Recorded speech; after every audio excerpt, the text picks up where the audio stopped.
Hello, everybody, and welcome back to the Logan Blackman Show. I hope you all are ready to get learned up today because I need an outlet right now. I'm in desperate need of an outlet. So it is 9:40 right now on Tuesday, April 8th, which is still crazy that we're in April. Crazy that we're in April. It'll be Wednesday when you're listening to the show. But just about, a half hour ago, I smacked a deer driving back up to my beautiful city of Madrid, Iowa. That is the first time I have ever hit a deer. It's the second time I've ever been in the car when someone's hit a deer, but it's the first time that I, myself, and I have smacked a deer while on the highway. Now, I was driving back, and there's this awesome dude. There's a little, it's not a hill, but there's a little, lip that goes over right before you get to Madrid. A little lip there, and this guy comes over, lights bright, and I literally go, this dickhead. Okay, I can't see. And then out of the corner of my eye, the corner of my right eye, I see a deer waddling off the road. I'm like, okay, well, there's one. So that probably means there's one other one close by. And then right as I'm getting those words out of my mouth, schmack, absolutely obliterated the right front headlight of the car. Got a nice little dent here and there on that side of the car as well. It's still drivable, which is nice, but it's still rather annoying that had to happen because, again, I've done a pretty good job up to this point. I've lived in Madrid for a year and a half now, going on a year and a half, and I've yet to do that. So to do it now is very, not great. It's not a great feeling, and I was having a pretty good time. I was having a pretty good evening as well, and it just, it just brings your spirits down when something stupid like that happens where it's kind of just out of your control. I know you can kind of, look around for deer, but if a deer's going to cross, there's some asswipe with his brights on in the opposite lane from you. You're just kind of playing luck of the draw at that point. It's like, oh, there's one. Well, let's hope there's not a second one. And then right as you're saying that, wham, there's a second one. But we're not here to talk about my transgressions. We're not here to talk about me bitching and moaning about hitting another deer. We're here to talk about sports. And we are here to talk about a bunch of different topics in the sports world. But before we get into any of that, let's make sure to go over the housekeeping items first. Make sure to follow the Logan Blackman Show on every single form of social media, Twitter, Instagram, Facebook, YouTube, and of course, Apple Podcasts, Spotify. You can find me on Twitter at Logan_Blackman. Instagram account's Blackman Logan. The show's Instagram account is The Logan Blackman Show.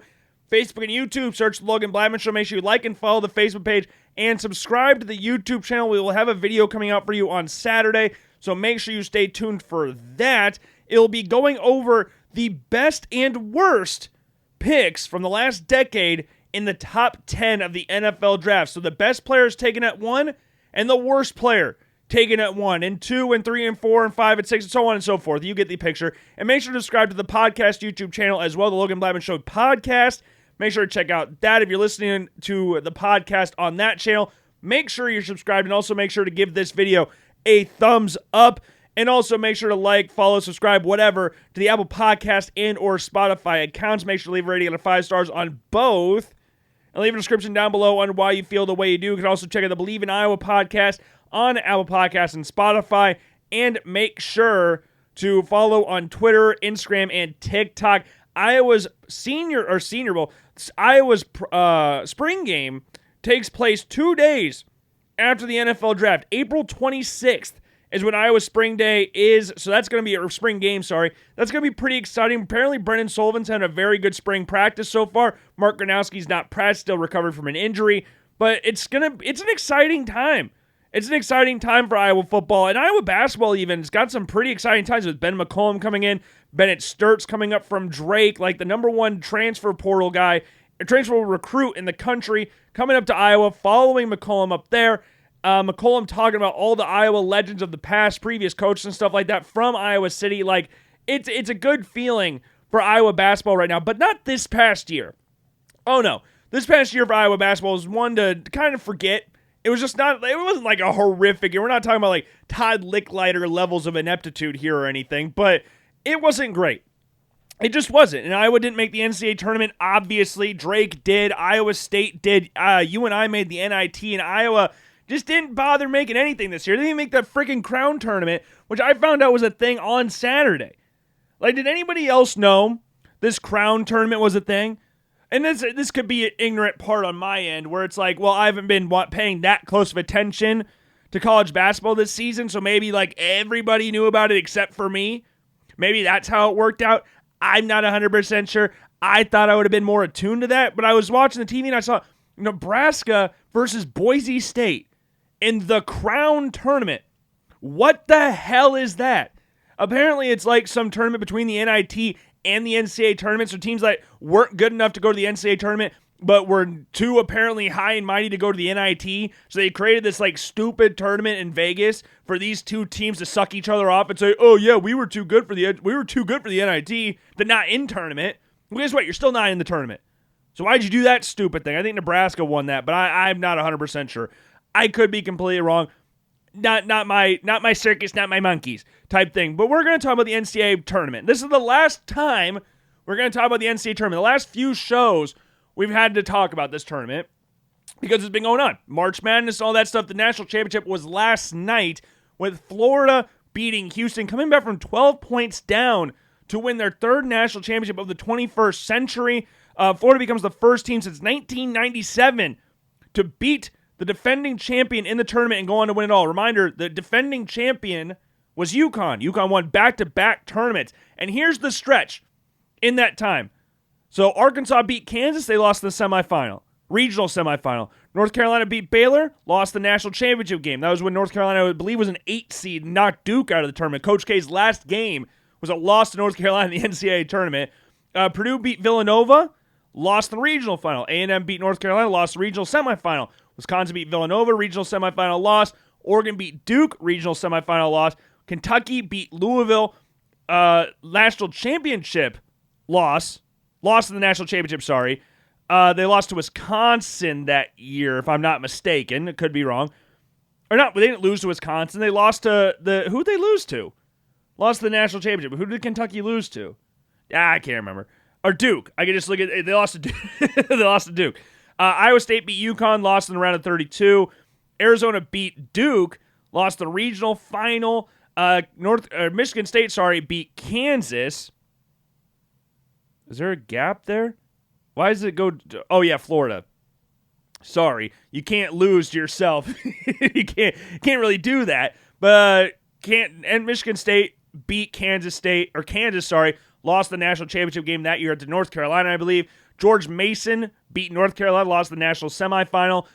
10 seed George Mason, if I'm not mistaken. NC State beat UConn, lost the regional semifinal. Alabama beat Syracuse, lost in the regional final. Michigan State beat Maryland, lost in the regional final. Indiana beat Duke, lost the national championship game.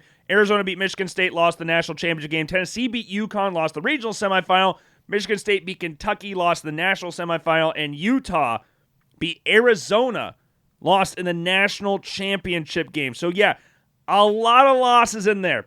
And Florida finally did it. And it was close call. Really close call. 2-point game in there. And Florida had some close calls throughout the course of the tournament. Not just in the national championship game, where they had to come back from 12 points down and all that stuff. No. They had the UConn game where they won by 2 points.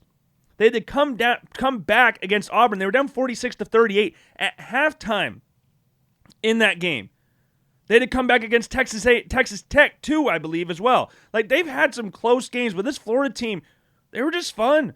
I think I saw something as well that they had 0 players ranked inside the top 100 players in their recruiting classes and stuff like that. 0 5-star recruits played in this national championship game. That's pretty damn impressive. Though, that being said, Duke, what the hell happened, man? What the hell happened? The last show we did, which I believe was prior to the Alabama-Duke game.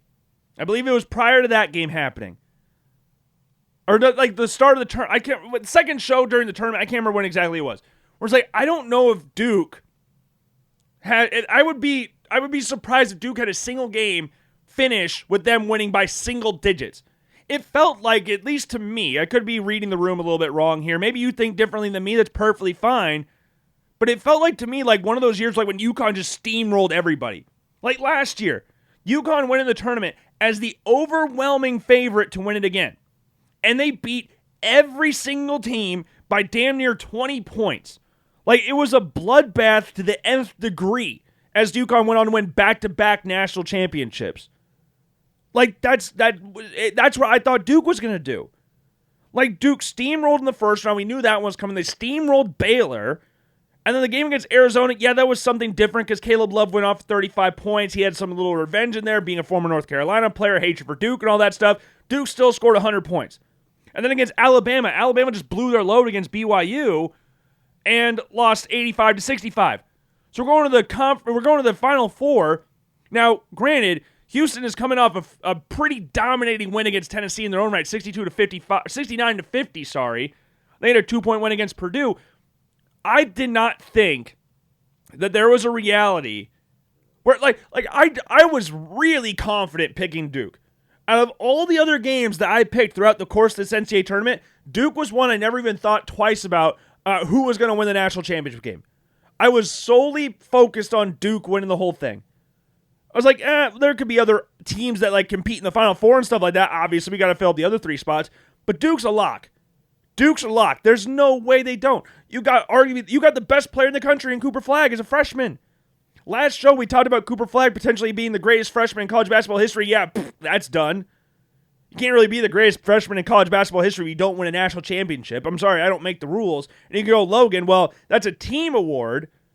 But yeah, you still have to cut the national championship. You can't be considered the greatest at something if you don't win at least one championship. You kind of have to do that. It's in the freaking rule book. I don't make the rules. It's just sports in general. You have to win a championship. Again, at least one. Was John Elway, this is an interesting conversation. Was John Elway, it's a kind of an interesting conversation on both ends because in one end it's really stupid because it was the last 2 years of his entire career where he was an elite quarterback. Was John Elway a top 5 quarterback of all time before he won his Super Bowl the second last year in the league? He went to 3 previously and lost all 3 of them by pretty big margins, most of them. But he won back-to-back. John Elway's entire career, yes, it was nice to see him get a Super Bowl, but was he still considered a GOAT, or not GOAT, but one of the greatest of all time prior to that Super Bowl win? I don't know. I wasn't alive for that time. Well, I might have been. I don't remember when that first Super Bowl happened. I think it was 97. Was it 97? I might have been alive. I don't know. I don't care. But that conversation always takes place. Who's the greatest of all time? Well, how many championships you won? Well, you hear that thing all the time. And it's a team award, a championship, but it just is the greatness factor of it.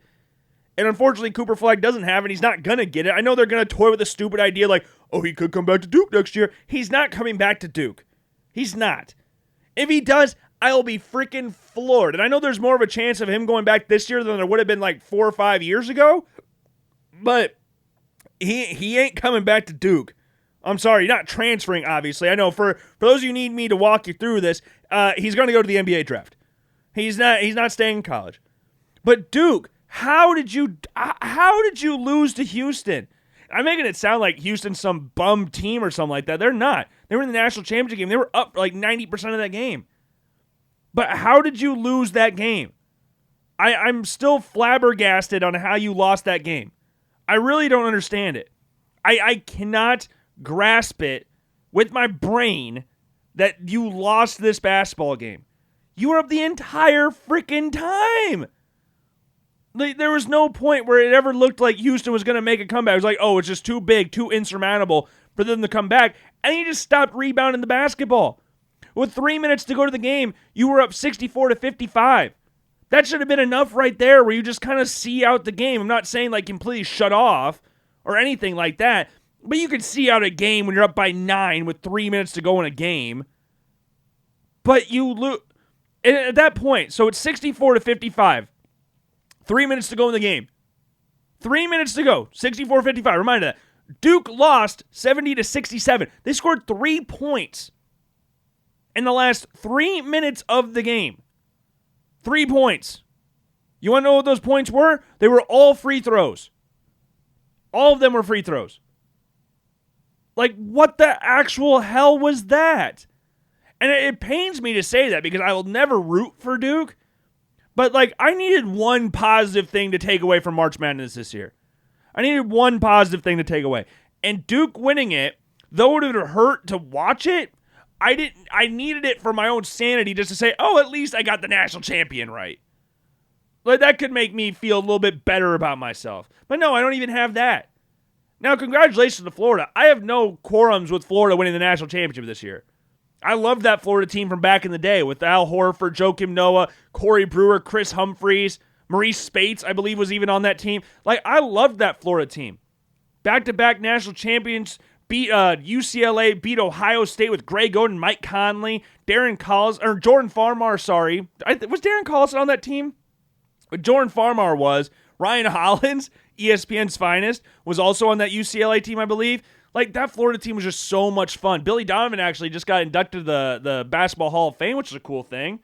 The Bulls playing merchants. Let's go. Every single year, you can just pencil the Bulls in for a play-in game.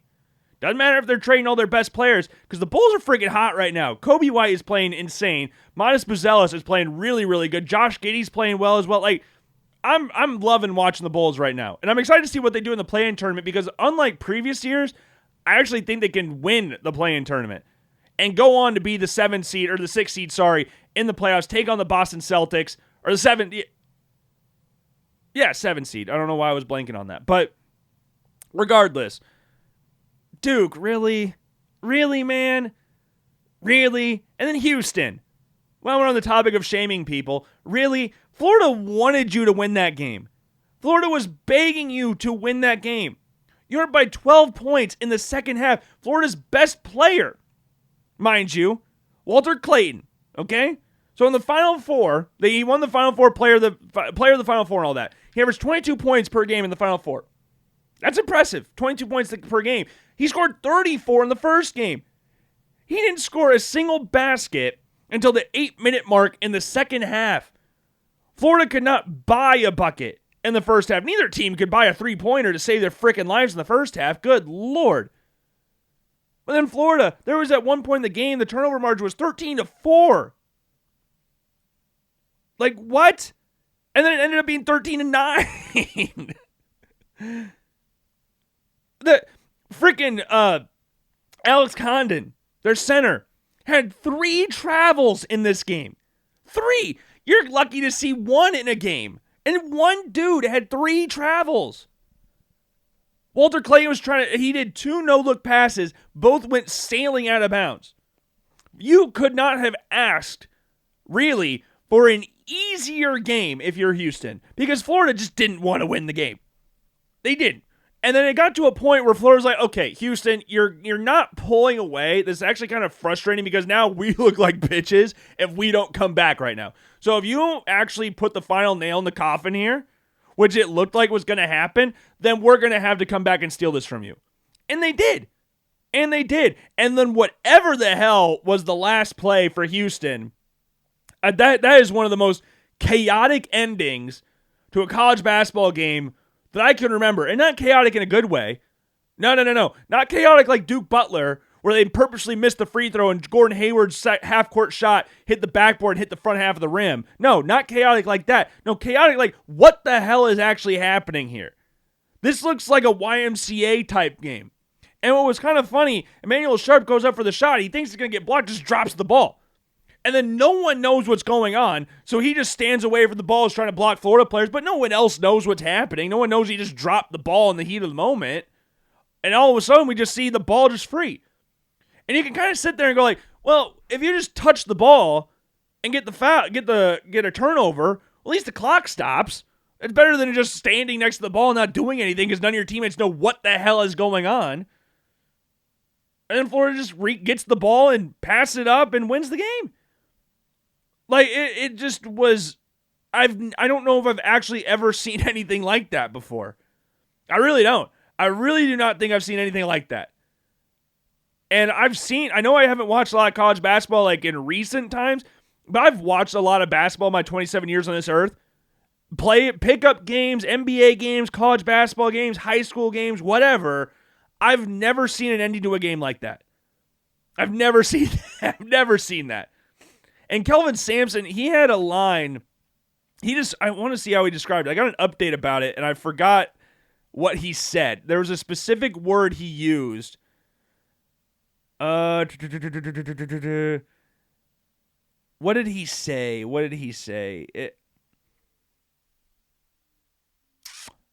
Incomprehensible. There we go. That's yeah. I think it's fair. I do not understand how that happened. It's incomprehensible. I really do not know how that happened. But again, congratulations to Florida. I have no issues with Florida winning. I had no huge issues with really Houston winning this game at all. But Florida, again, watching them growing up, watching that Florida team, that specific Florida team win back-to-back natties, that was a fun team. So I guess in a way I was rooting for Florida, but again, it wouldn't have hurt my feelings if Houston ended up winning the game. Now, how that affected my tournament bracket, so the bracket we did for the show did fine. Like, I had Duke winning. I had Michigan State beating Auburn. That didn't happen. I had Florida beating St. John's, which obviously didn't happen. They beat Texas Tech. And I had Tennessee beating Houston. So I had the matchups right I had Tennessee beating Gonzaga. I forgot about that. I did not have Tennessee beating Houston. I had Gonzaga all the way back in the round of 32 beating Houston. But yeah, it just sucks. It really sucks. And I got 10,000 or 1,020 points, 63.6%. Like, that's fine, right? That's fine. And then you look at my other bracket, the one I actually had money on. So you remember when I said Jared had St. John's winning? So Jared had St. John's winning. They obviously got eliminated in the round of 32. I had Duke winning. They got eliminated in the Final Four. So I had more games to make up on. Way more games to make up on. I still finished last in that bracket. What the hell was that bracket? Like, in a way, I'm actually more embarrassed about that bracket than I am about last year's, who had Auburn and Kentucky going to the national championship, and both those teams lost in the first round. I think that one's worse. This year's is worse. Like, I'm not even going to look at it. I'm not going to look at it. I know I had Duke winning. I don't remember who I had them playing in the national championship game. I don't remember who I had winning where. I know I had UConn beating Florida. I know I had that one. But apart from that, could not tell you really anything else that happened in that bracket, and I'm not going to look at it for a split second. But knowing that I had so round of 32 lost. So I had the round of 32, Sweet 16, Elite 8. So I had three games guaranteed on top of that. And I still came in last. You know what? I'm not gonna tell you what I got for points, because that's just sad. And I'm not that much of a glutton for points. Actually, you know what? I got 670 for that bracket. I had 670. So Noah, he won the tournament bracket. He got 1190. If I multiplied by my score by 2, I would have got 1340. That's the worst bracket I think I've ever made. And again, last year, I don't remember what last year's was in regards to percentage and all that stuff, but goddamn, that might be worse. It might be. Just out of principle, it might be worse. But my women's bracket was freaking awesome. My women's bracket, by contrast, I got 1,690 points. 96.2%. I had UConn beating South Carolina. My Final Four was exactly right, barring I had LSU instead of UCLA, and UCLA beat LSU in the Elite Eight. But I will take it. My Elite Eight was exactly right, apart from I had Notre Dame beating TCU. I should have never doubted Haley Van Lith. I should never have doubted that. But UConn, yeah, I really had no issues picking them winning the national championship game. And they steamrolled literally everybody. Like, I know Juju Watkins didn't play for USC, but hey, even then, I had them beating USC. And they beat the shit out of everybody. Unsurprisingly. So I will take that. So I think from here on out, this show is going to be a women's college basketball bracket. Like, just to put it in perspective here, my 1690 would have been the 4th best bracket on the celebrity brackets for ESPN. Tied with Mad Dog Russo, of course. Like, I would not want to be tied with anybody else other than Mad Dog Russo. But I was better than Molly. I was better than Mike Greenberg. I was better than Jeez, now we're going down to the stinker brackets now. Jeez, I don't want to look all the way down here. I'm not even going to go that far down. But, hey, tied with the Mad Dog? Oh, I'll take it. I'll take it. Now, what would my bracket have done? The good bracket, obviously. The one we did on the show. So 10, 10-20. Well, Jay Billis won, so congratulations to Jay Billis. You'd expect him to do well in this spell as their March Madness expert. But 1090. Oh, okay. Well, there's some that are really bad. Who all is on here? Matt Barry. He's really low down there. But where's 1090? Or was it 1090 or 1060? No, it was 1020. So it wasn't any of those numbers. I would have been above Tyler Fulgham. No idea who that is. And underneath Clinton Yates. No idea who that is. I would have been above Field Yates. I like Field Yates. And we'll talk about the NFL draft here in a little bit. I've been just below Dick Vitale, which is perfectly fine with me. Mad Dog, me and him are not men's basketball experts. We're women's college basketball experts.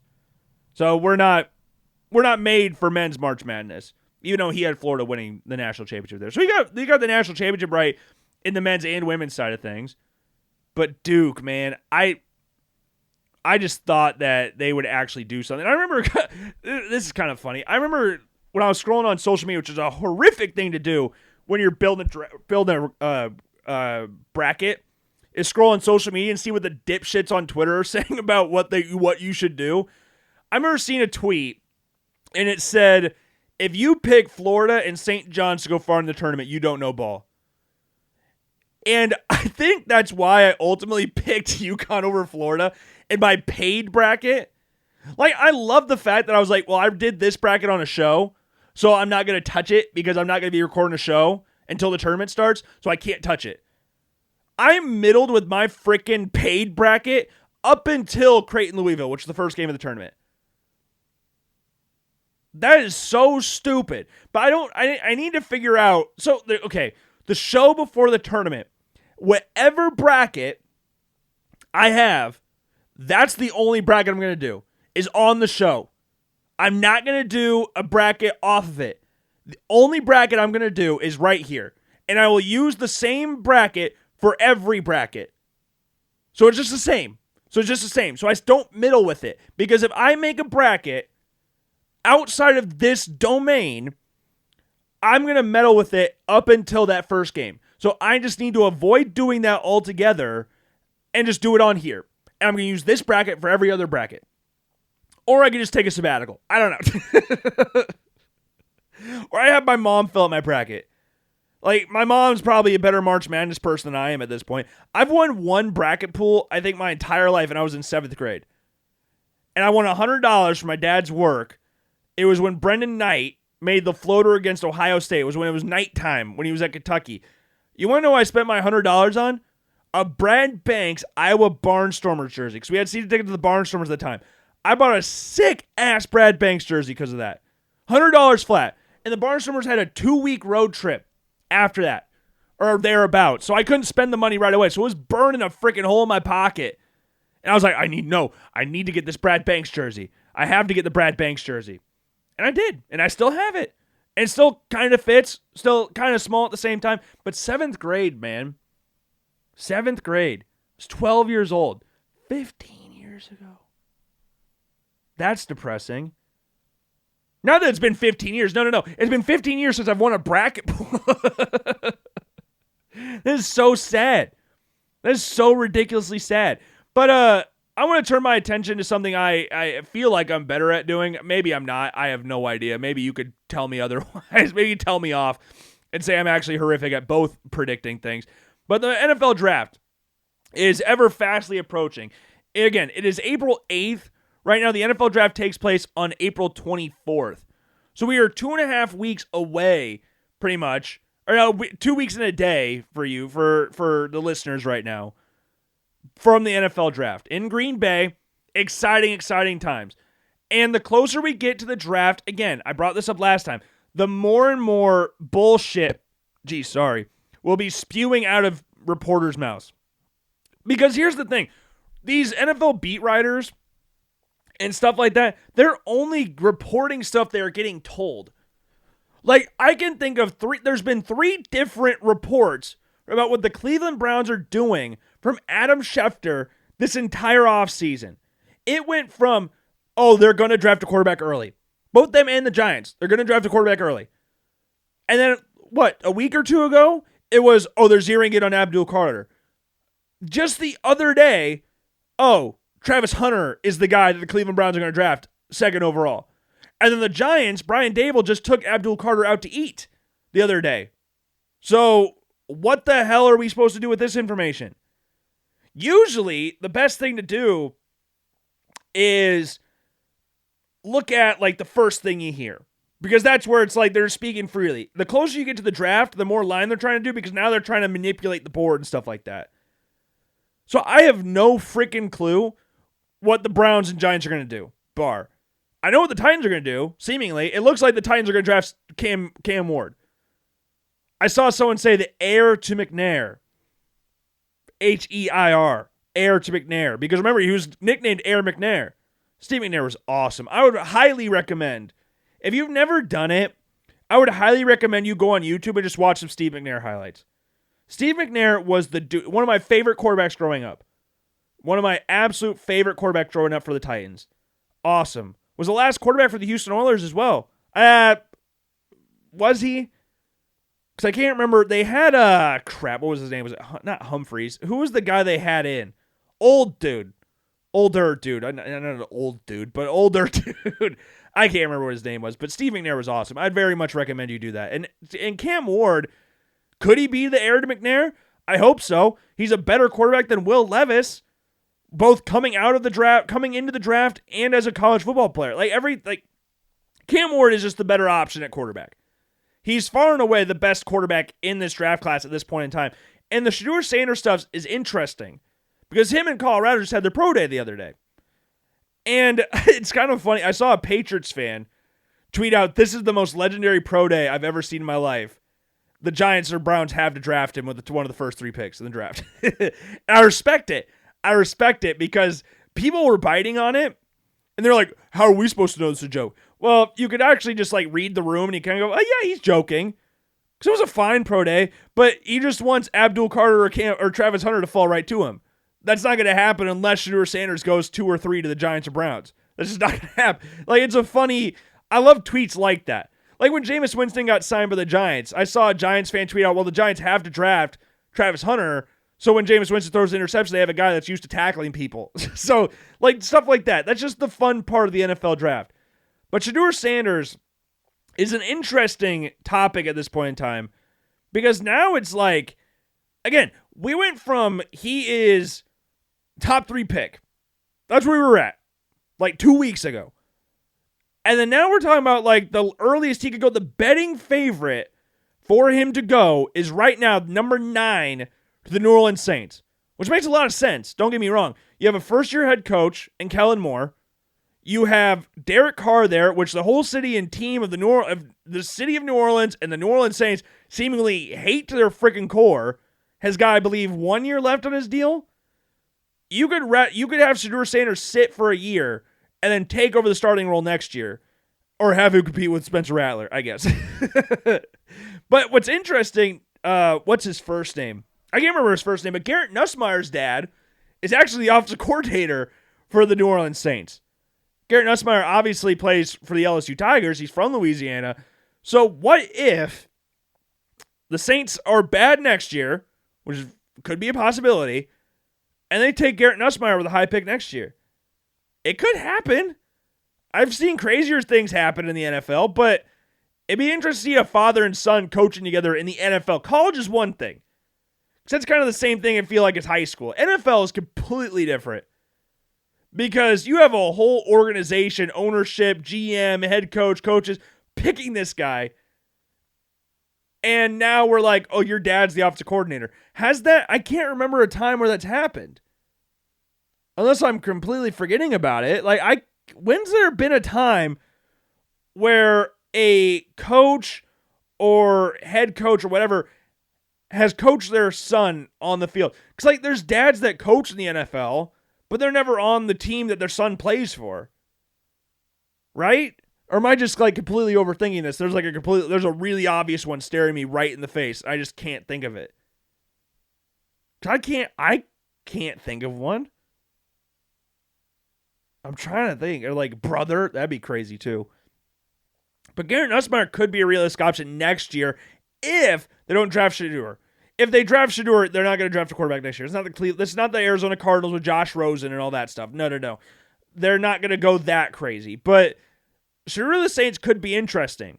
He could be a very interesting quarterback down there. The Steelers are like the spot where most people look at and go, that's the perfect spot for Shedeur Sanders. That spot right there is the perfect spot. And it's easy to see why. You look at some of the quarterbacks they have on the roster. Mason Rudolph, Skylar Thompson. They don't have a lot of options at that quarterback position right here and now. And I know they're talking about they're still linked with Aaron Rodgers and all that stuff, but that still hasn't happened yet. So we really have no idea what they're going to do at quarterback at this point in time. The Browns are the fourth favorite, and the Jets are up there as well, jointly with the Browns. So, and I think those are two. I still think the Browns and Giants are options. I don't want to completely rule out those two teams in drafting Shedeur Sanders just because recent reports suggest that Travis Hunter and Abdul Carter are guaranteed to go to the first 3 picks. It's the draft. The word guaranteed means nothing until the commissioner reads their name out in the card. That means absolutely nothing at this point in time in the offseason. And the closer we get, the less and less truths we're going to hear. Or maybe they think we know that they're going to lie, so they tell us the whole truth. Maybe that's the thing. But I still don't think I would not rule it out that completely that Shedeur Sanders goes there. Do I think they could get other options there? Potentially. But I saw a Giants fan talk about this the other day on Twitter. It was like, why are the Giants the team that are seemingly getting shamed over potentially passing on Shedeur when the Browns really need a quarterback more than the Giants do? Because right now the Browns starting quarterback is Kenny Pickett. The Giants at least have Russell Wilson and Jameis Winston. Not long-term options for the Giants and not the greatest options they could have had. But they're not. That's a way better situation than the Cleveland Browns at this point in time. So why is it? It's got me thinking. Like, why is that seem to be the case? Maybe because people know, like, oh, the Browns are gonna get Kirk Cousins or something like that still this offseason? Maybe. I don't really know. Again, I don't know shit. I'm going off what other people are saying. I don't know any of these reports. I don't actually sit down and talk to teams. I live in Madrid, Iowa. Like, I'm not talking to any of these teams right now, but I can give you my best guess.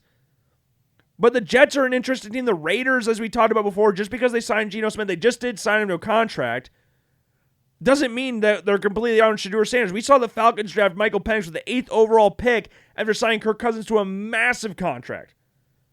Like, there's crazier things that have happened, especially with the quarterback position, especially with a guy like Tom Brady who has mentored Shedeur Sanders in the past, who has connection with Dion. There's a lot crazier situations that can happen than the Raiders drafting Shedeur Sanders at number 6. I still think Ashton Genty's the overwhelming favorite to go there, but who knows? Maybe let's say the Bears jump them and get him at number 5. They trade with the Jaguars. Maybe that's what happens. And the Raiders got like, well, we wanted Genty, but now Shedeur's right here, so now we're going to take him at 6. What if that scenario takes place? Like, anything can happen right now. And I know we talked about this last time. I still am trying to get a gauge on what the trade situation is going to look like, because not a single first-round draft pick has been traded this offseason. Not a single one. Every single team in the first round owns their own pick. There's no double picks in this year's draft, as of right now. But we know that's going to change. How frequently that changes, I don't know. Are we going to see something like 2020, where we see one trade in the first 20 picks? Or are we going to see something like Trade Palooza, where everybody's moving around the draft board? We can trade back, and then we trade back up. Like, what are we going to see here? And that's going to be something to watch out for. And where Shedeur Sanders goes is another interesting talking point about this whole draft process. Because every single day, there's a new report that comes out about it. And Shedeur Sanders has obviously been a very polarizing prospect throughout this whole process. But, man, I have no real gauge on where to go. Because the Saints, this is what's crazy. And I know it's a different year and all that stuff. But, like, you know how they talk about the Packers? Like, not drafting a receiver in the first round since 2002, was Javon Walker and all that stuff.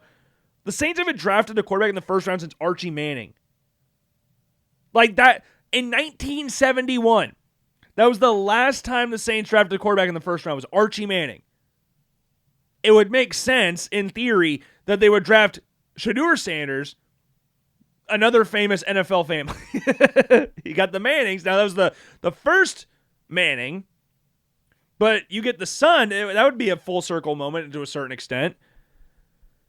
But I don't know. I really have no gauge on it. But this was an interesting talking point that I saw this right before I started recording. It was Daniel Jeremiah tweeted this out. And he's talking about polarizing prospects. Like, none are seemingly more polarizing, at least on social media, than Shedeur Sanders.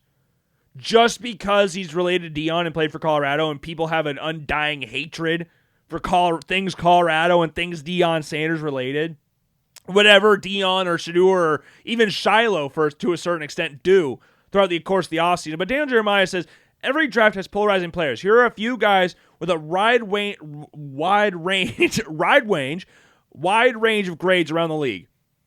And they are McMillan from Arizona, Ezaraku from Boston College, Ravel from East Carolina, Birch from Oregon, the edge rusher / D lineman, and Jalen Milroe from Alabama.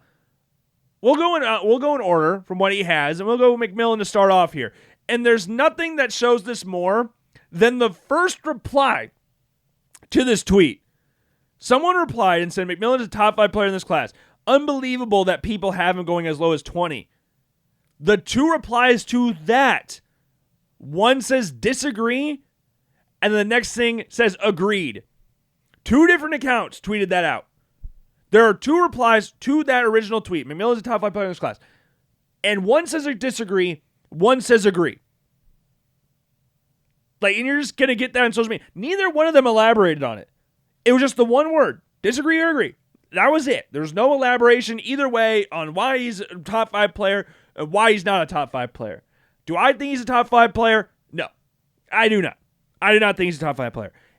My top 5 players in no particular order, just off the top of my head, here, hold on, would probably be, again, okay, Travis Hunter, Abdul Carter, Ashton Genty, Mason Graham, and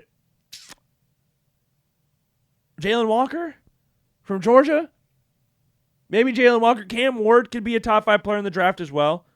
You could do Will Campbell, Tyler Warren. Like, these are players that I could consider being a better prospect than McMillan. And it's not like McMillan, I don't have McMillan in the 20s or anything, but the thing that's the quote-unquote issue with McMillan, because if you just look at his frame, we're going to start off with the positives here. If you look at McMillan's frame, he is an absolute unit at wide receiver. 6'5", 212 pounds. Like, he's got the wide range. Or he came in, I guess, 6'4", 219 at the combine. He was listed at 6'5", 212 at Arizona. Whatever. Doesn't matter. Still, big dude. Big dude. Wide catch radius. Can make every single catch on the field. Can go up in high point balls. Can outmuscle receivers. Outmuscle defenders, as well. Was consensus All-American. Was first team All-Big 12. Like, he is a great receiver. Compared to Mike Evans. He's compared to Drake London. Like, Ted McMillan was a volleyball player. And it shows in how he plays. Drake London was a basketball player while at USC. Like, there's attributes that apply to basketball, volleyball, and football that you can put at for a wide receiver position. The main problem that I see people having with McMillan is the separation. He's not a burner. But if you're 6'5", 212, or 6'4", 219, whatever you want to say, you're not going to really be an absolute burner. It's just not, unless you're an absolute freak specimen, which if that was the case, he'd be the number 1 overall pick in the draft. But you don't need to be an absolute burner to be a super effective wide receiver on the outside. McMillan has back-to-back seasons at Arizona where he had over 1,300 yards receiving. And he wasn't a burner in college either. He's not all of a sudden going to become a burner in the NFL too. Like, he is a physical wide receiver. He's got the size, the catch radius. He can outmuscle defenders. He can high point the ball. He can make some ridiculous catches. Not like Drake London, when he was at USC, made some insane catches. I don't think McMillan does that point, like, is as great as Drake London in that regard, but he can still make some ridiculous catches out there. And he might not have like 4.2 speed or something like that, or 4.3 speed. But he's effective enough. Like 4.53 for a guy that big is nothing to be sniffed at. It's not anything to look down upon at. But that's the main reason I'm sure people are like, oh, that's not great. Because as the old mantra says, speed kills. And Matthew Golden running a 4.29 at the combine definitely made people shift their focus a little bit on who was really the number one receiver in this class. And Matthew Golden, prior to him running in the combine, was my wide receiver too. So it's an interesting dynamic on how people view receivers before and after the combine, especially if someone runs in the 4.2s. Like, that is a big, like, oh shit, eyes widening, a wooga moment. Like, that's what people love to see. Like, John Ross, was he a top 10 pick in the draft prior to running the 40? No. But he ran a 4.22, so now he's a number 9 pick in the draft. Henry Ruggs, that the former football player, for reasons we can't really talk about, he had a blitzing 40-yard dash. He was the first wide receiver taken in a draft that had CeeDee Lamb and Justin Jefferson. Like, he was the first receiver taken. Like, the 40-yard dash can definitely get people looking a little bit differently at receivers and skill position players of that sort. But McMillan, it's kind of a case. And Luther Burden is another prime example of that from Missouri. He's another guy where you got to be like, don't overthink it. Don't overthink Luther Burden. Luther Burden was a baller at Missouri the previous year. They ran a little bit different system. He didn't get the ball as much on the outside. Brady Cook, was battling injuries all year. He had Drew Pine under center. Like, he's not going to have the same production he had previous year, but that doesn't diminish what he is as a wide receiver prospect. And there's some good wide receivers in this class. If I'm the Titans, I saw this mock draft today and I didn't really think about it till now. It was Cam Ward at 1, and then Kyle Williams from Washington State in the second round. Cam Ward and Kyle Williams played together at Washington State. Like, hey, I like the connections. Not only are you drafting a quarterback and a receiver in the same year, which I always think is a good idea, depending on who it is, obviously. There's obviously exceptions to every rule, but for the most part, I think that's a very good idea. But ones that already have chemistry, I like it even more. But McMillan, it's a don't overthink it type thing. Don't overthink it. I think the Cowboys are a very good spot. Top 10, I don't think at this point he's a top 10 pick. At this point. Like, I think there's teams like the Jaguars that could be an option. I think the Panthers could be an option. I think the Jets, to a certain extent, could be an option. The Saints could be an option. But I think right now, as I'm looking at the whole thing, I would start at 12 at the Cowboys. That would be my prediction. The Cowboys and Seahawks are like two spots where you look at and go, okay, I could see McMillan going there. I could see that.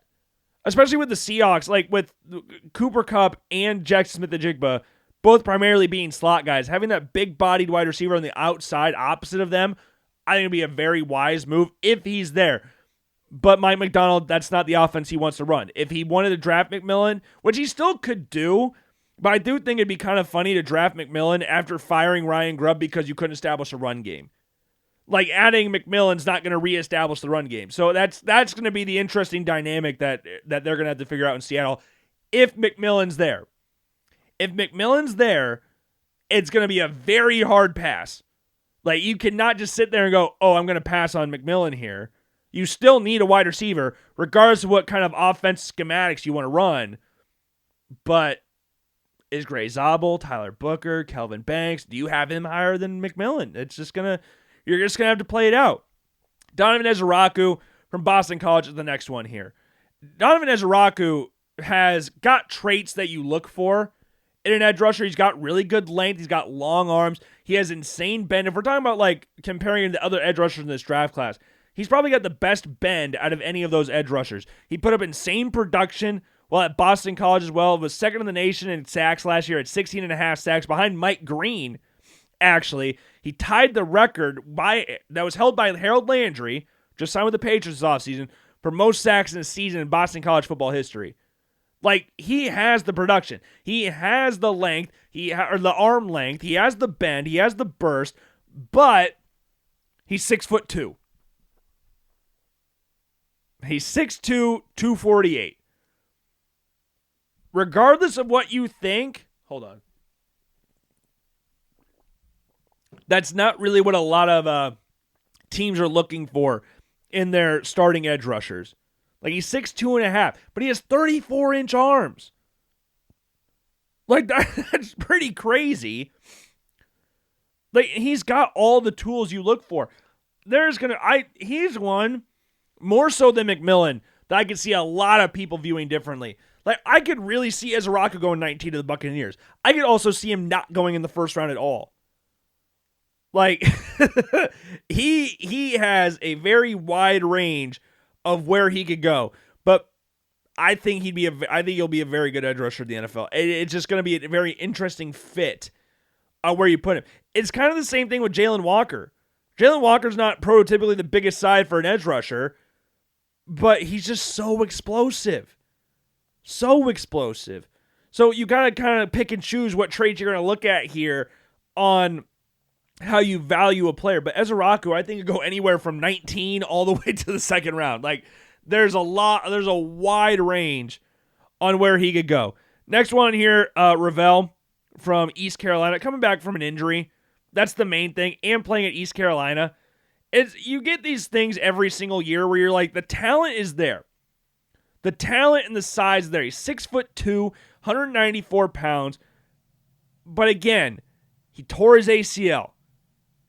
That's not great. That's not great. Like, early on last season, he tore his ACL. So he's coming off a torn ACL, and he played for East Carolina. And I know there's going to be some people out there like, if you can play, you can play. Or you can play, they can find you. And I agree 100% with that. I do. I think that's a very important trait to have, is that if you're a good football player, they'll find you. It doesn't matter where you went to school. Your talent's going to show through.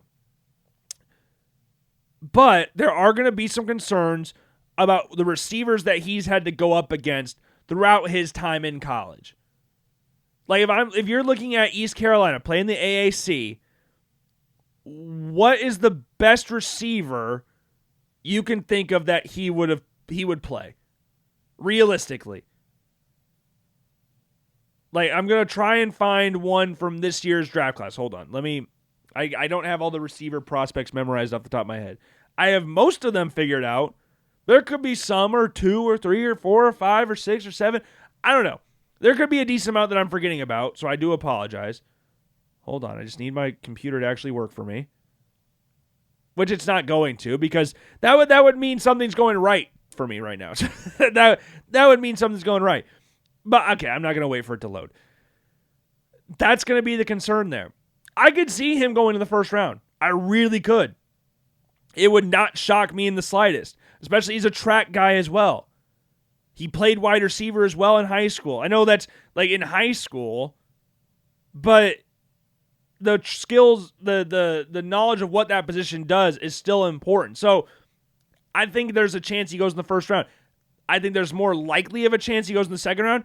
I think a team like the Bills, I would not be shocked at all if the Bills took him. Now this one I just clicked on news in regards to Siobhan Ravel. Why ECU cornerback Siobhan Ravel Jr. could be a sleeper first-round pick option for the Cowboys. At 12, I mean, I think he's a good player. 12th overall, let's settle down here a little bit. Like, the Bills, the Vikings, I could see those teams taking him. The Rams at 26, I think could be an option. But the Cowboys at 12, that's where we get a little crazy. I was actually talking to Brady about this the other day. We just got done watching the national championship. We were talking about the draft, and we were talking about corners. Like, after the first 3 guys, depending on where you rank Travis Hunter. So you got Travis Hunter, Jahdae Barron, and Will Johnson. After those guys, you've kind of got like a hodgepodge of like corners that could be ranked in any position. Like, including Ravel. It's Ravel, Hairston, Trey Amos, Thomas from Florida State, Benjamin Morrison, Darian Porter from Iowa State, Jacob Parrish even from Kansas State. Like, there's a big run of corners that are all kind of meshed together. And I think it's kind of just comes to the eye of the beholder about which corner ranks above which one, because they're so tightly contested in there. You're going to find the same thing with Johnson and Barron. Or even if Hunter's a corner, if you want to view him as a wide receiver. I saw a video today, like, how does he want the commissioner to introduce him? He wants receiver and corner. But that could be a big sign on what the team that drafts him views him as a wide receiver, corner, or maybe they put both. I don't know. Who the hell knows what happens? But Ravel going to the Cowboys at 12, I think it's a little crazy. I think he can be a very good player at the next level. Don't get me wrong. I'm not sitting here saying like he's a scrub or anything. But 12? No. I have a very rough time imagining that happening. Could be wrong. I've been wrong about stuff before. It won't be the first time. It sure as hell won't be the last time that I get something wrong. It won't be the last time. Jordan Birch is the next one here from Oregon. 6'6", 295 pounds. Big dude coming off the edge for Oregon. This is just like he's the older prospect as well. Little bit older. He's coming in at 23 years old. He'll be 24 in November. Again, bigger guy, can play 3 tech, can play outside D end as well. Doesn't really surprise me. Again, the D ends, I think you're going to get a wide range of like where they view players in there as well. I think that's another position area where you go like, okay, well this guy could be viewed here as a rock. Like we already talked about Ezeraku, like just for the first round guys, but even second round guys like Scourton from Texas A&M, Landon Jackson, JTT, Jack Sawyer, Princely U from Ole Miss, Jordan Birch, Josiah Stewart, Olajeto from UCLA. I've heard stuff about him going possibly in the first round. Kyle Kennard, Jared Ivey from Ole Miss. Like again, the edge rusher class. Edge rushers are pretty deep in the NFL draft, but this year it's like, where do you go? Even in the first round, like who goes? Shamar Stewart, Michael Williams, Mike Green, James Pierce, Ezeraku. Like who goes first out of those guys? So we have a very good idea that, Abdul Carter is probably going to be the first one taken. Jalen Walker will probably be the second one taken, depending on how you view him. Like I saw a thing today from Mike Girardi. Jalen Walker has a lot of fans at One Patriots Place, their headquarters. Wouldn't surprise me. Wouldn't really surprise me all too much. But Birch, yeah, that one doesn't really surprise me all too much because, again, the discrepancy and the wide range of edge rusher. You can really put any edge rusher that could go late first round, early second, and just have them all on here. But Jalen Milroe is the last one. And Jalen Milroe, his stock has been a wave throughout the entire offseason. Like, going into the offseason, he was coming off a horrific stretch. Let's not get it twisted. Jalen Milroe could not have been playing worse football than he did in those last few games of the season. Let me pull it up real quick about what his final few games of the season are. The bowl game against Michigan's one thing, but let's keep pulling up some of the other games here. Because you had a random monsoon that popped in for like 20 minutes. But, okay, minus the game against Mercer. From Missouri, which took place on October 26th, to Michigan on December 31st, he threw 0 passing touchdowns and had 5 interceptions. So that's again, discounting Mercer.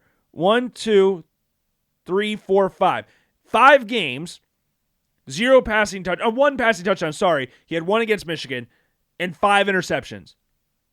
Now, in that same stretch, he did have 185 yards rushing against LSU. He had 104 yards rushing against Auburn. He had 7 rushing touchdowns in those 2 games alone. He had 50 yards rushing against Missouri. But, yeah, we know what he is as an athlete. We need to see him as a quarterback, as a passer. And he's not a pocket passer. I don't want to say, like, oh, he had to be a pocket passer. Though I think that would much suit Kalen DeBoer's system a little bit more. Like, Jalen Milroe is a great athlete.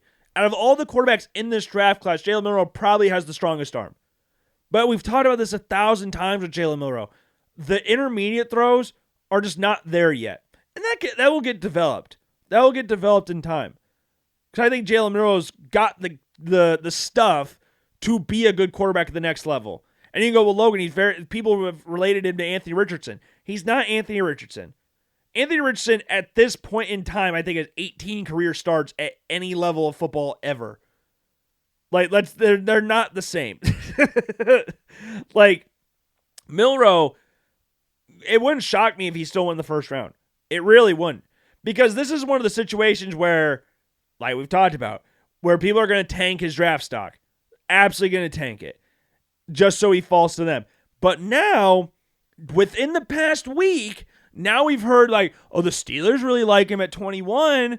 Oh, the Saints were really impressed. The Browns were really impressed. The Giants were impressed with him. He's meeting with the Jets. He's meeting with the Steelers. Like, all these new reports are coming out like, oh, they love Jalen Milroe. Now, he did have a good pro day. By all accounts, he had a really good pro day. But I just think that's funny. The Jalen Milroe experience, I guess, at Alabama divided opinions because you'd have these great performances. Like, he can make, when everything is clicking, he can make some ridiculous throws. But those last few games of the season, it was just so inconsistent. Again, we know what he's like as a runner. We know what he's like. And he had some, like, inclement weather issues against LSU where they were basically, you just have to run the ball because LSU's rush defense is not great and it's raining the entire time. So he's going to have a shitload of rush yards, and he did. And Michigan, it rained for a little bit. He threw an interception while it was raining. Like, just that volatility of that is scary for some people. But he's not a running back. Let's just stop that. Let's stop doing that whole shtick. Because Jalen Milroe can play quarterback. And he showed it. He has showed it throughout his time at Alabama. That game against Georgia was one of the best games we saw last season. And you can go, well, Logan, that Georgia team wasn't the same Georgia team we saw in previous years. Well, that Georgia team did go on to go to the SEC championship game. Like, that Georgia team is still Georgia. It's not, they weren't going to compete for a national championship or anything, but they were still a good football team. Like, Jalen Milroe in that game against Georgia, 374 yards passing with 117 yards rushing, 4 total touchdowns and interception. Now, the games that followed against Vanderbilt, South Carolina, and Tennessee, yeah, not great.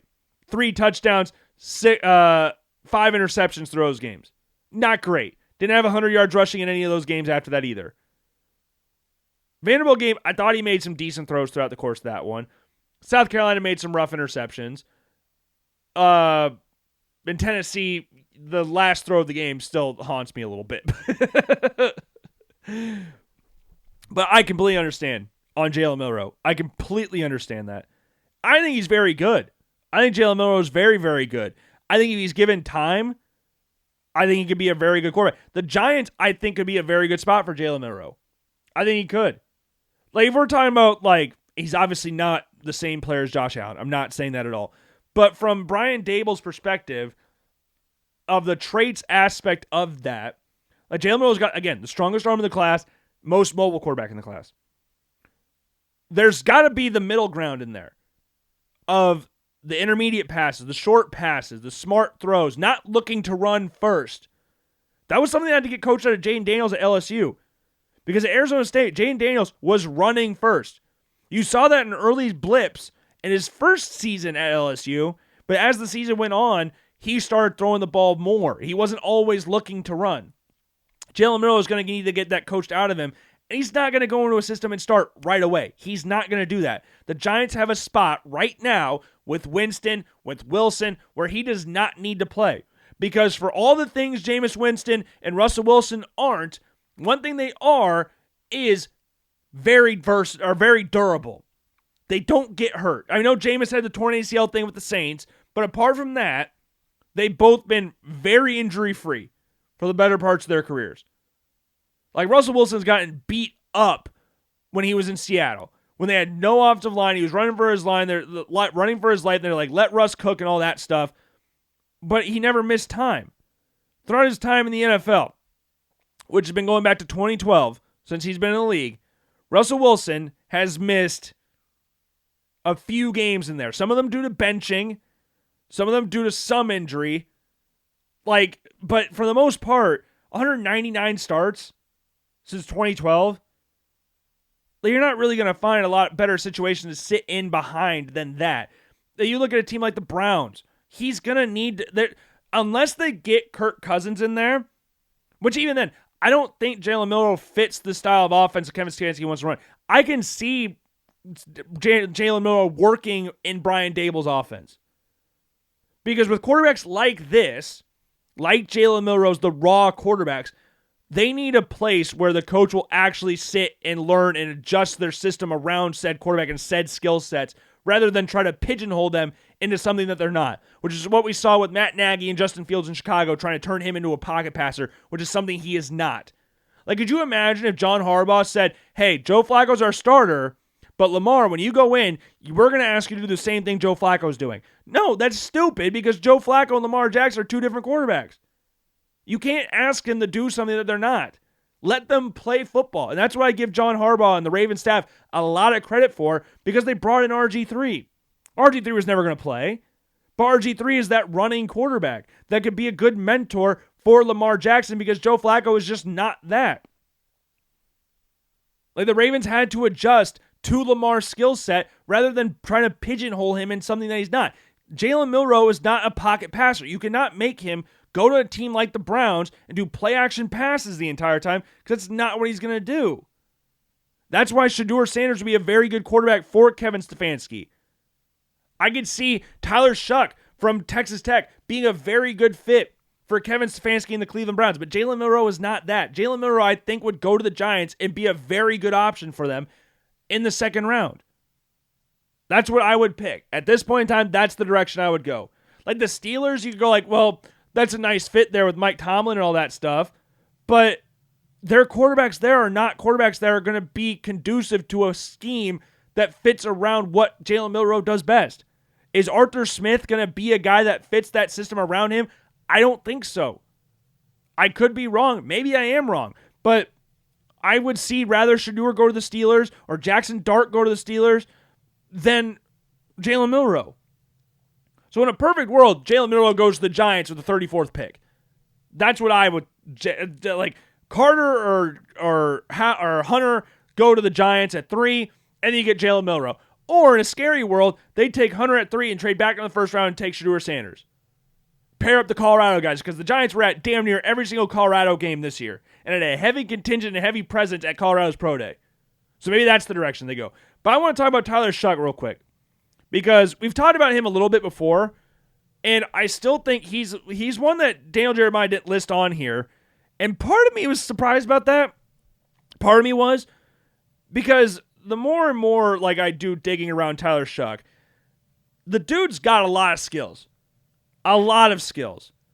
Like, you look at games against Notre Dame. I thought Tyler Shough played a fantastic game against Notre Dame. Like, let me pull up the numbers that he had on here. Against Notre Dame, which is week 4, 264, 3 touchdowns, 1 interception, which is very not on him interception, just bounced right off the receiver's hands. But Tyler Shough can make every single throw on the field. Ja'Cory Brooks on the outside for him, Chris Bell as well. They had great chemistry this past year. And at Miami, 342 yards, 4 touchdowns in the game as well. And you look at the game against Boston College. Against a team at that point in time in Boston College that had not allowed a single 300-yard passer up to that point in the season. Not saying Boston College is a bunch of world beaters or anything, but to throw 332 yards with 2 touchdowns, yes, 2 interceptions, not ideal. But to do that against Boston College on the road is impressive, especially having to come back in that game as well. You were down 27-10 in the third quarter. To come back from that and win while putting up a decent stat. Again, the interception's not ideal. One of the interceptions was not great. He saw it late. I think it was to Chris Bell. Bell had a step on the receiver, but he saw it late. Defender came rushing in. I almost said something else, but I caught myself so no one could say, and he turned away and threw the pick. And then you got the game against Clemson on the road again, getting a dub in conference play. Front flip into the end zone on a rushing touchdown. Like, he's not like the most like Jalen Milroe in regards to athleticism, but Tyler Shough can move. He's not a statue by any stretch of the imagination. But the thing with Shough, like in regards to just a player, Tyler Shough, I think realistically, this is a far cry from what I was saying like a few weeks ago, or a few months ago now, sorry. Where it's like you go back and look a little bit, and you're like, okay, I want to see what everybody else is talking about at this point in time. So like it just keeps. I saw Louis Riddick on ESPN talking about like Tyler Shough's his guy, and Tyler Shough should be a first round draft pick. It's like, okay, well, we weren't saying that during the season, So what's changed now? So I just went back and watched, and Tyler Shough does have all the skill set you look for in a starting quarterback, in a potential first-round draft pick. But, and this is a pretty big but, he'll be 26 in what? Hold on, let me get his actual birthday up. Tyler Shough will be 26 in September. He was born September 28th, 1999. I think Tyler Shough, realistically, could be a good quarterback for the Browns at 33. I think that could be an option for him. But that's scary. 26 years old. And I know that this is the thing where it's like, we'll say that's scary. So here's what I'm going to do with Tyler Shough. I'm going to give you a scary thing, and then I'm going to give you a positive thing, or a positive way to at least look at it. And you don't need to look at it as positive. You can still look at it as scary or whatever. But I'm going to give you a scary thing, and I'll turn it into a positive for you. So he's going to be 26 in September. So there's going to be people out there like, there's no long-term solution there at quarterback. Like, you can't really pin him down to a long-term contract. With how quarterbacks are playing right now and how protected the position is, I know there's fluke things that happen every now and again, but with how protected the position is, what's to stop him from playing till he's 37 years old? Like, you look at the current rate, you look at the quarterbacks in the NFL right now. We've already talked about Russell Wilson. We got Matthew Stafford in there as well. Aaron Rodgers is still trying to kick it. Kirk Cousins, yes, he got benched in Atlanta, but he's going to start somewhere next year. Geno Smith signed a new contract extension. He's still a little bit older.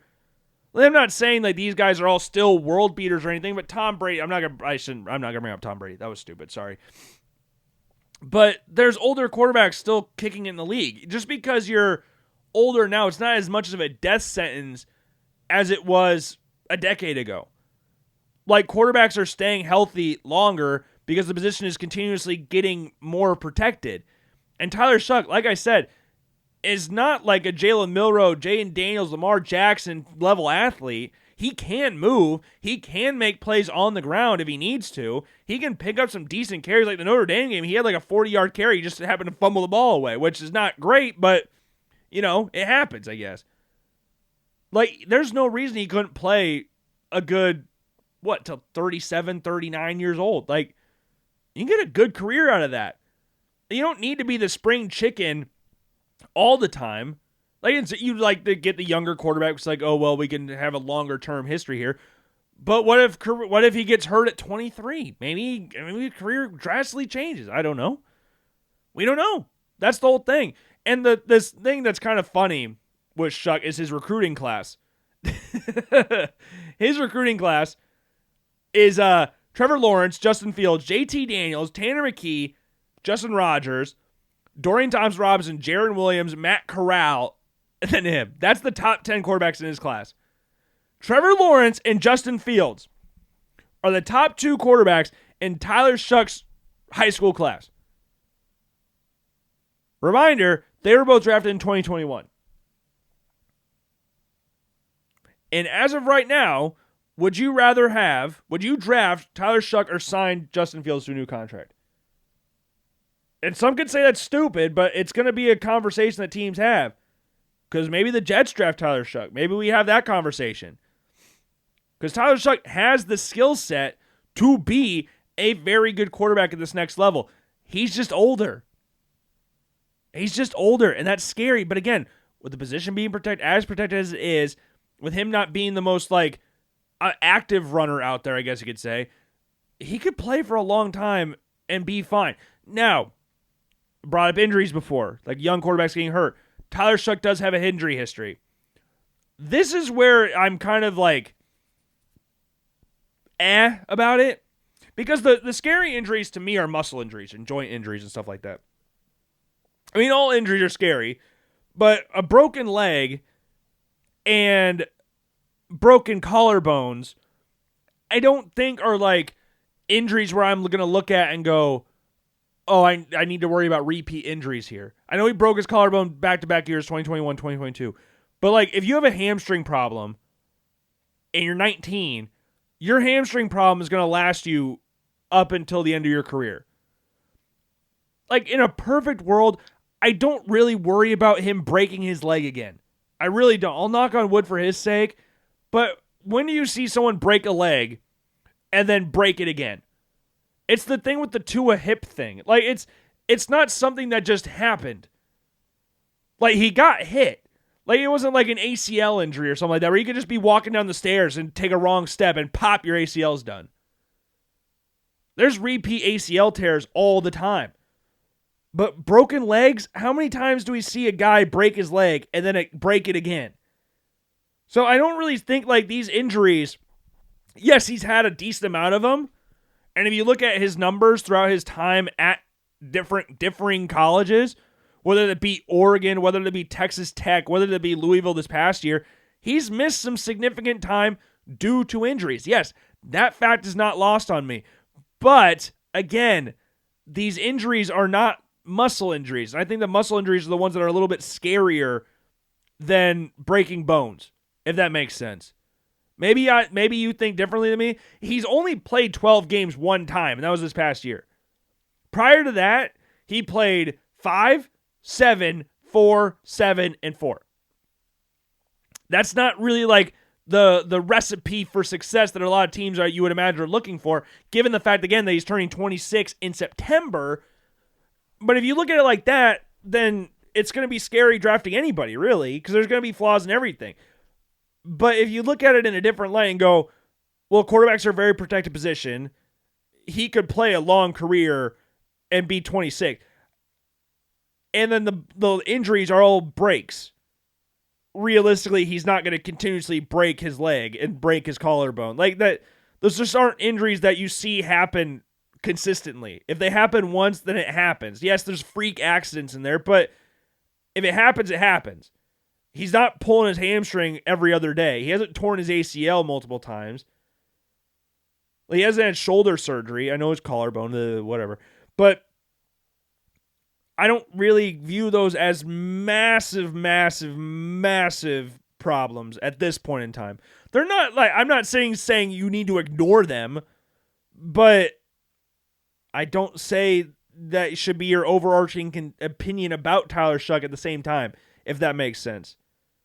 I could be wrong. I could be very, very wrong. Maybe Tyler Shough lasts a year in the NFL. Maybe he pulls a Jake Locker and he's here, like, you go for a couple, you see him get drafted, you go to the bathroom, you come back, he's retired. Like, maybe it's one of those situations. I doubt it, but crazier things have happened.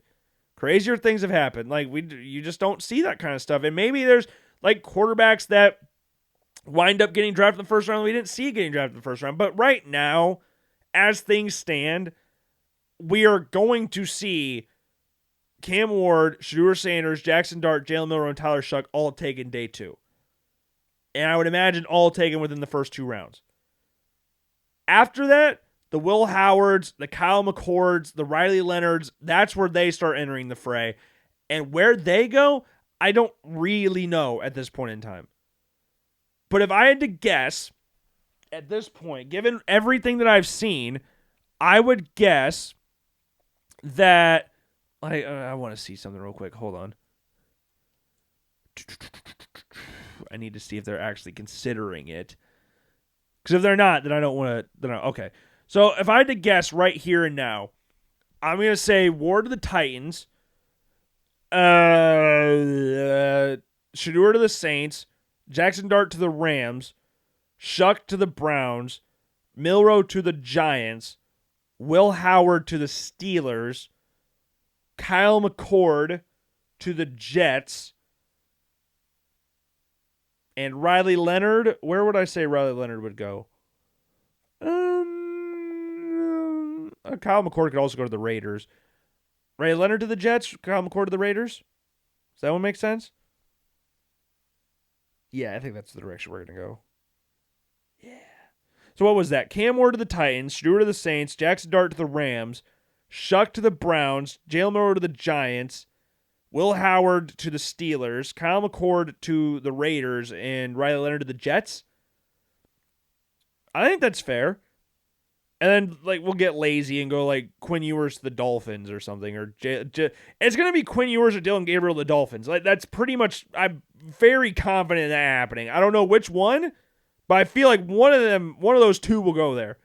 But if not there, Quinn Ewers, I think he has the more likelihood of going somewhere else. Quinn Ewers, he could go to, I could see him in San Fran. with Kyle Shanahan. Similar style again. McDaniel coming from San Francisco, it would make sense to see him there. But if not there,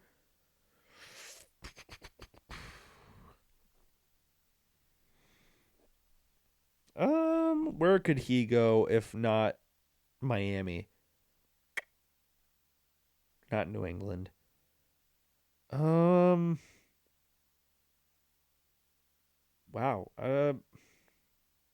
Carolina. I could see Quinn Ewers going to Carolina. Like a third, fourth round guy. Fifth round? I don't know. But yeah, the draft is an interesting time, especially with the quarterback position and like the differing opinions about like players and where they could go, where they won't go. It's just an interesting time. Like here again, the Jalen Milroe had private workers with Saints and Browns that were described as impressive. He also met with members of the Jets offensive staff and Steelers prior to his pro day last month. That was last month, and now we're hearing about the positives there. Now we're hearing about the positives of his pro day. Oh my goodness, it's just so interesting. It's so interesting how this entire process works out, and how like one day it can mean absolutely nothing, the next day it can mean absolutely everything, and then we're just sitting here in the middle with our thumbs, twiddling our thumbs, like, oh, what's gonna happen? And then you have idiots like me that are like, oh, let's try and predict the whole stupid thing. And it doesn't happen. It doesn't happen. Now, Mel Kiper, he released, I think this is his he said it was his final mock draft. I think this is his last mock draft he's doing. I'm not 100%. I thought I saw some of this as his last mock draft of the year, but here's his first 10 picks. Cam Ward to the Titans, Travis Hunter to the Browns, Abdul Carter to the Giants, Will Campbell to the Patriots, Mason Graham to the Jaguars, Ashton Genty to the Raiders, Armand Membo to the Jets, Jalen Walker to the Panthers, Shedeur Sanders to the Saints, and Tyler Warren to the Bears. If I'm being honest, if I had to make my mock draft right now, that'd probably be the top 10. That would probably be the top 10. Like, there's some interesting conversation here. Like, Will Campbell just feels like a Patriot. He just does. It was just a matter of fact, like, if Abdul Carter or Travis Hunter were there. And when I kept doing mock drafts, they kept winding up there. But now it seems like they're not going to be there. So Will Campbell just feels like a natural fit. And I keep seeing the things about like Armand Membo possibly going to the Patriots. And that would be interesting. And Armand Membo has been flying up draft boards and stuff like that. Will Campbell was pretty unanimously the number one offensive tackle prospect in the class going into the draft process. But Membo's definitely stepped up. And Membo's a natural right tackle. The Patriots just signed Morgan Moses, who plays right tackle. So it makes sense for them to go to the left tackle. And the Jets don't have a right tackle, so it makes sense for them to draft Membo. But the same thing was last year. The Chargers at 5 needed a right tackle. Jim Harbaugh literally recruited J.C. Latham. And it was the same thing, too, where it was Latham skyrocketing up draft boards now. And Harbaugh recruited J.C. Latham. They needed a right tackle. And I remember Daniel Jeremiah's last mock draft had the Chargers taking J.C. Latham. But they took Joe Alt. The Titans needed a left tackle. They took J.C. Latham. And Joe Alt played left tackle at Notre Dame, switched over to right tackle, and J.C. Latham played right tackle at Alabama, moved over to left tackle. So I don't know if we could sit here and go like, oh yeah, it's a guarantee that Will Campbell goes there because the Patriots need a left tackle. No, they could flip Armand Membo to the left tackle and feel perfectly fine about it. And the Jets could flip Olu Fashanu to right tackle if they really wanted to and play Will Campbell. But again, Campbell just feels like a New England Patriot guy. He just does. I don't know how to explain it. He just does. Mason Graham at 5, that just feels like a chalk pick at this point, but I tried to be a little different last time with Membo, which I still think could be an option, but they've talked about addressing the trenches early, and defensive line seems like the more likely, I guess, at this point in time. Jalen Walker feels pretty comfortable with Carolina. The Bears at 10. So Cole and Company, we do the show all the time. Great show. I'd recommend listening to it up in Cedar Falls. 1650 to fan. He texted me the other day. He said, who are my Bears taking at 10? And in my last mock draft, I had Will Campbell. And we talked about this, I believe, last show, where it was like, Ben Johnson was talking a lot about Tyler Warren. And he talked about the Lions didn't draft Jahmyr Gibbs because he's a running back. They drafted Jahmyr Gibbs because he was a football player and a difference maker. you could say, oh, the Bears have Cole Kmet, who's a fine tight end and all that stuff. But Tyler Warren's a football player. And he was talking about him and Dennis Allen were sitting down and going like, how many different things they could do with Tyler Warren on this team. He just feels like a guy that Ben Johnson would fall in love with. Tight end's not necessarily like number one billboard thing for the Bears to draft this year, but he could provide so many different looks for the Bears offense that it would be just really hard to pass up if he was available there at 10, if Will Campbell was gone, if Mason Graham was gone, if Ashton Genty was gone. Like, there's other players that you could probably take over Tyler Warren if you're the Bears, but just from a difference maker standpoint, from the amount of different looks the Bears could give defenses, it would just be scary. Ben Johnson would be absolutely in his bag with Tyler Warren in there. And I've seen some people talking about like Tyler Warren's draft stock's very fluctuating. Like some people rank Colston Loveland above Tyler Warren, the tight end from Michigan. Some people rank him higher. And I don't think that's crazy. There's two different styles of tight ends. And I think if Tyler Warren goes to the Bears, Colston Loveland's a lock to go to the Colts.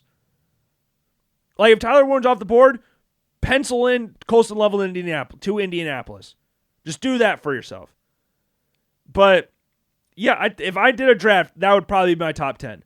I would have to consult with myself on Abdul Carter versus Travis Hunter for 2 and 3, but that would be my top 10 at this point in time. And my last mock draft's not coming out for another couple weeks, so we'll stay tuned for that. But, yeah, I think that's all I've really got for you today on this Wednesday edition of the Logan Blackman Show. I do hope you enjoyed. If you didn't enjoy it, I sincerely apologize. I'll try to be better next time. I'm still a little shook from hitting the deer earlier, so forgive me, please. But yeah, I do hope you enjoyed. If you didn't enjoy, I sincerely apologize. Try to be better next time. Make sure to follow the aforementioned social media accounts that I mentioned before. And yeah, make sure to wait for Saturday's video, which will be going over the best and worst players taken with each of the top 10 picks over the last decade. Make sure to check out Mock Draft 3.0, the blog post on the LoganBlackmanShow.com and the YouTube video as well. With all that being said, I've been Logan Blackman. I hope you enjoyed. If you didn't, I sincerely apologize. Try to be better next time, and I will see you guys later. Peace.